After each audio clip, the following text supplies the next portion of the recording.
ડભોઈ બારના વકીલો અને મામલતદાર વચ્ચે ફરી એકવાર વિવાદ સર્જાયો। મામલતદાર દ્વારા અસભ્યતા ભર્યું વર્તન બારના વકીલો સાથે કરતા હોવાને લઈ બારના વકીલો દ્વારા મામલતદાર કચેરી બહાર જ રામધૂન અને સૂત્રોચ્ચાર સાથે વિરોધ નોંધાવ્યો। ડભોઈ વકીલ બારના વકીલો અને ડભોઈ મામલતદાર વચ્ચે ફરી વિવાદ સામે આવ્યો।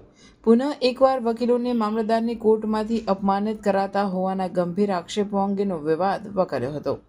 વકીલ બારના વકીલો દ્વારા નાયબ કલેક્ટર સુધી રજૂઆત કરવામાં આવી, જ્યારે મામલતદારને વકીલોને બેઠક વ્યવસ્થા આપવા અને સભ્યતાથી વર્તવા જણાવવામાં આવ્યું હોવા છતાં આજે પુનઃ મામલતદાર દ્વારા કેટલાક વકીલો સાથે અસભ્યતા ભર્યું વર્તન કરતા વિવાદ સામે આવ્યો।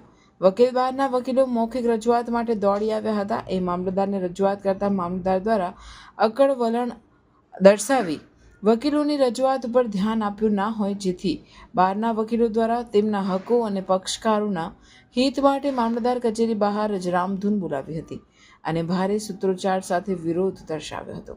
નાયબ કલેક્ટર રજા ઉપર હોય, તેથી વકીલો દ્વારા નાયબ કલેક્ટરને પુનઃ રજૂઆત કરવા તેમજ જરૂર જણાય તો કલેક્ટર કચેરી સુધી રજૂઆત કરવા જણાવ્યું હતું।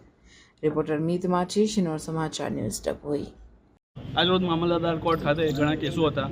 આજરોજ પહેલાં બી એક બનાવ બની ચૂકેલો, જ્યારે વકીલોને એમને બહાર ઊભું રહેવા અને કોર્ટ પ્રોસિડિંગમાં અંદર આવવા માટે મનાઈ કરવામાં આવેલી, તેનો પણ અમે સખત વિરોધ કર્યો હતો। ઉપર એસડીએમ સાહેબને બી જણાવેલો હતો। એસડીએમ સાહેબે બી જણાવેલું હતું કે અમારી કોર્ટમાં જ્યારે વકીલો અંદર બેસી શકે તો મામલતદાર કોર્ટ અમારાથી લોઅર છે, હું મામલતદાર સાહેબને જણાવીશ। તેમ છતાં આજે વકીલોને બહાર ઊભા રાખેલા, તેવા પ્રશ્નોનો જવાબ પૂછવા અમે ગયેલા હતા।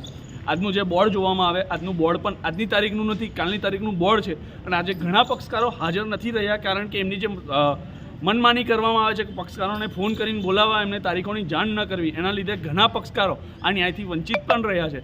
જ્યારે વકીલો તરીકે અમે એમની સામે રજૂઆત કરવા ગયા, ત્યારે એમને અમારી રજૂઆતો ન સાંભળી, માત્ર આમ તેમ કેસમાં ધ્યાન છે, બીજા અમારી વાતોમાં કોઈ ધ્યાન નથી, એવી રીતના અમારું અપમાન કરેલ છે। જે અપમાન અમે એમને જણાવેલ છે કે ભાઈ અમે વકીલ છે, તમારે અમારી વાત સાંભળવી પડે, આ કેસમાં અમે વકીલ છે, આ કેસનું પણ તમારે અમારે સાંભળવું પડે, પણ એ કેસ બાબતે પણ એ સાંભળવા માટે તૈયાર ન હતા, જેથી ઉપર સાહેબ એસડીએમ સાહેબને રજૂઆત કરવાની અમારી તૈયારી હતી, પણ આજ રોજ એસડીએમ સાહેબ નથી।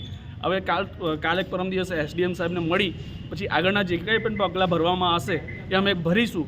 પરંતુ આજ રોજ સંઘાડા સાહેબને પણ એ હકીકત સમજાવવામાં આવે કે તમે બી આવ્યા છો, એના પહેલાં પણ કોર્ટ પ્રોસિડિંગ, મામલતદારની જે કોર્ટની પ્રોસિડિંગ ચાલતી હતી એ આ રીતે ચાલતી હતી, આ તમે નવી જે પ્રોસિડિંગ કરો છો એમાં વકીલોને તકલીફ પડે છે, પરંતુ એ સમજવા તૈયાર નથી, જેથી અમે જે આગળની અમારા વકીલોના હક માટે અને અમારા અસીલોના હક માટે જે કંઈ લડત લડવાની હશે એ અમે લડીશું અને એના માટે તૈયાર છે અને એમાંથી તસ્લીમ થઈએ નહીં।